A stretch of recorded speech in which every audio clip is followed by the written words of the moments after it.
Intervention, right? Some of the common approaches that we could use are setting up, like actually doing a direct instruction where you're working one-on-one with the child or talking to them about, being meta-pragmatic. Again, this could be very isolated. You could have structured situations where, or if you could actually do direct instruction where the child is interacting and then you're providing cues to the child how to, but again, that's pretty, you know, I don't know how effective that is. Structured situations where maybe you're setting up a situation with the child about how they would act in a certain situation.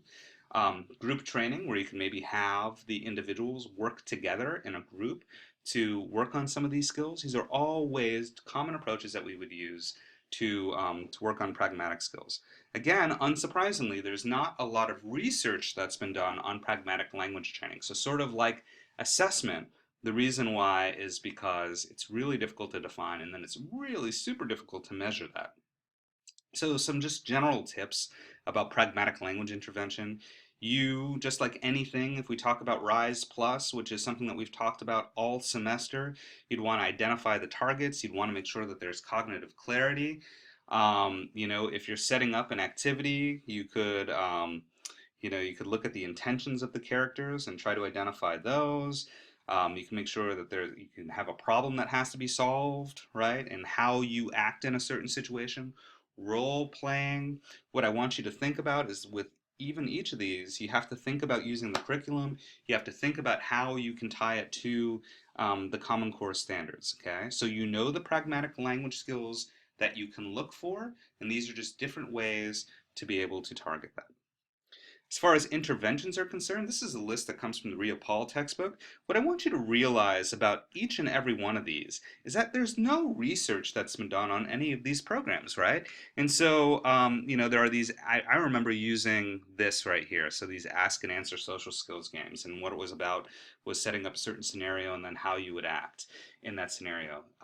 Again, these are not research-based interventions, right? There's been no study that's been conducted about whether these things work or not.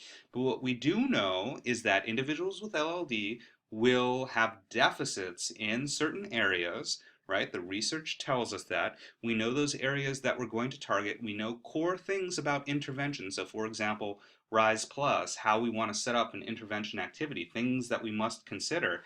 And so, in that way, we're going to use that evidence to be able to think about how we want to treat these skills. Some other things to remember too. So using your iPad, there's a whole bunch of great apps. You want to make sure that these are not done in an isolated fashion. You could use them for like social stories, for example. Social stories are a little bit more contextualized, but any of these different apps so for example, those super duper apps I was talking about. But you could use your iPad for video modeling, which is really cool. And video modeling has been shown to be effective in children who have autism, for example. You can use barrier games, clarification of communication repair. That you'd actually do that in a barrier game as well, where the client would have to request clarification. All right. But again, you want to make sure that you're doing all of those things in intervention that we spoke about early on in the first couple of lectures that we had. There are, even though there are a lack of these, there are some research-based approaches that could be used, and some of these have taught. So these are the targets that have been worked on in these approaches. So teaching group entry, using peer models, how to make requests. Role taking has been used in a lot of these different studies.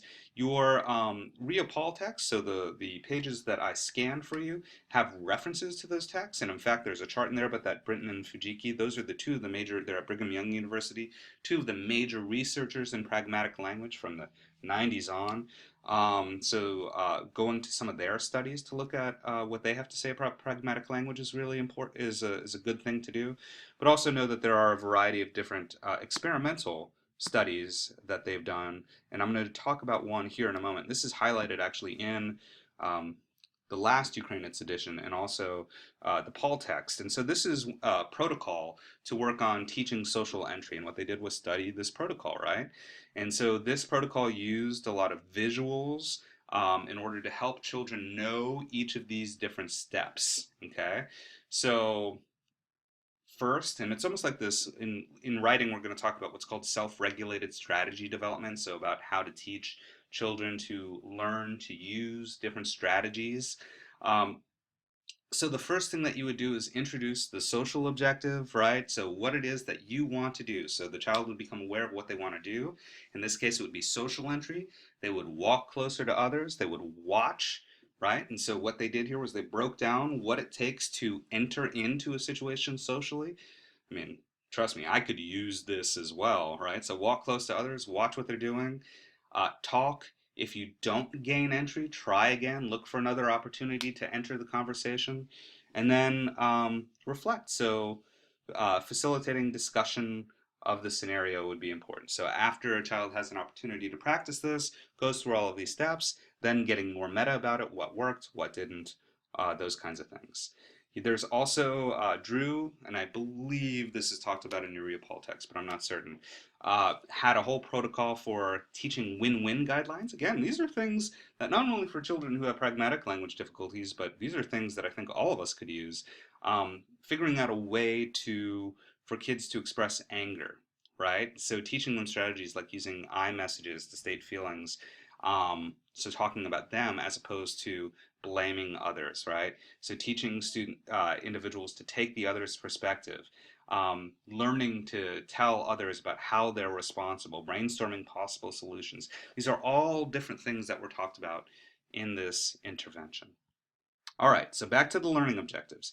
And so what you probably should do with this lecture is go back to the learning objectives, make sure that you feel comfortable with these, maybe write down different examples, just like we do in class with the Google Doc. And I think that that would be helpful for you, and then you could ask me any questions that you have. But our learning objectives were to describe the characteristics of pragmatic language skills in children with LLD and SLI. We want to describe the impact of being in the classroom on pragmatic language, not just being in the classroom, but differences between classroom discourse and other kinds of discourse. We wanted to describe formal and informal methods of pragmatic language assessment.